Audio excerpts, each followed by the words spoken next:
Hello, my name is Matthew, and this morning I read Solitude by Guy de Maupassant.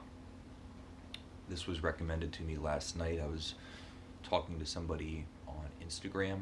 I was talking to a French woman that I believe lives in France, and we were talking about Maupassant, and she recommended Solitude. She said it was depressing, but good.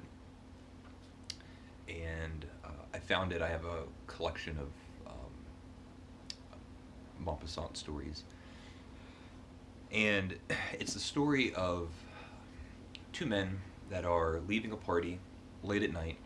It's early spring, and they decide to walk along the promenade in Paris on their way home.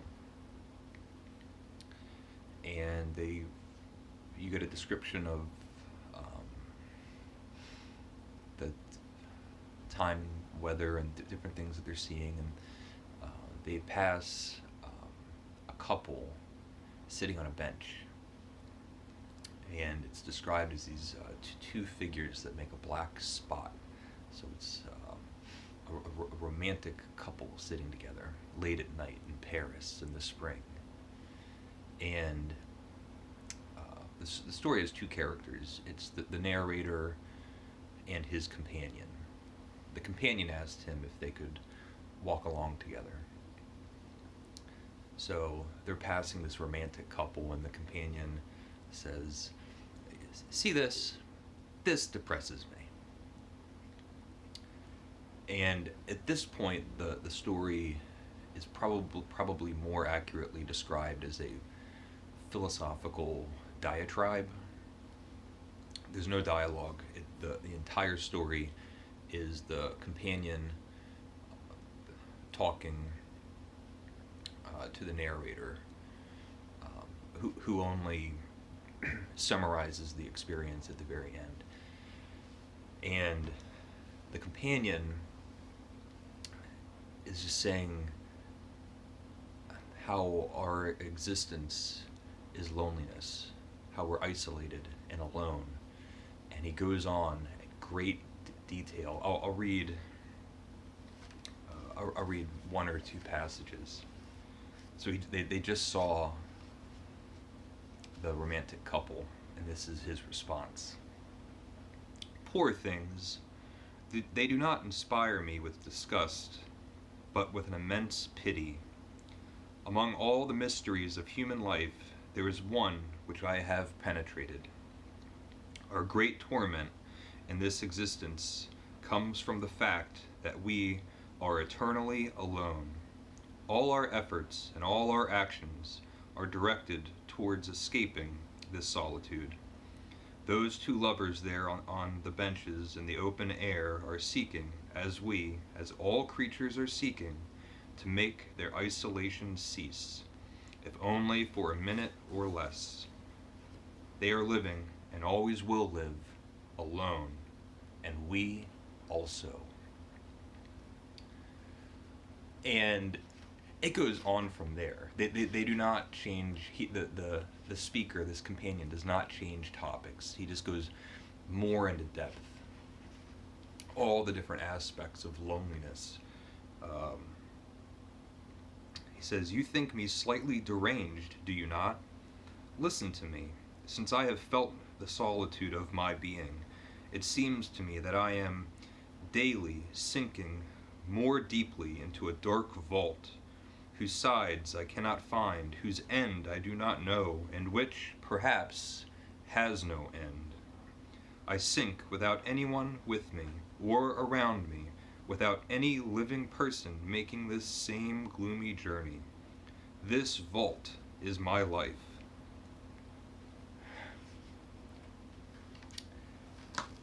It says it's worse if you're in love, because you're never really together. And it's worse if you have friends, because you never really understand each other. And it goes on and on and on. And the narrator, who thought he was going to be having a nice stroll with a friend at the end of a nice night at a party, is now accosted by seemingly a very depressed individual. It ends with, at one point he says, when we part, you're going to be more alone than ever. And at the end of the story, they come across, on this promenade, an Egyptian obelisk. And the companion puts his hand on this monument and describes how it has been ripped, this sculpture had been ripped out of Egypt, taken to Paris, put on display, completely in isolation, in a foreign world, totally alone. And he puts his hand on the monument and he says, "We are like this stone." And the companion walks away. And I'll read you the final conclusion, the response that the narrator makes. It's the only time that you get his reaction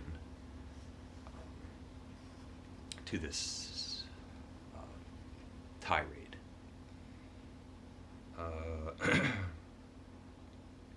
So the companion says, "Look, we are all like that stone." Then he left me without adding a word. Was he intoxicated? Was he mad? Was he wise? I do not yet know. Sometimes it seems to me that he was right. Sometimes it seems to me he had lost his mind. The end. Now,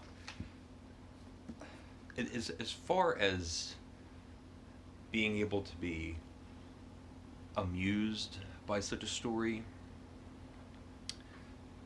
I do like the idea of leaving a party, walking down perfectly pleasant night, and then being confronted with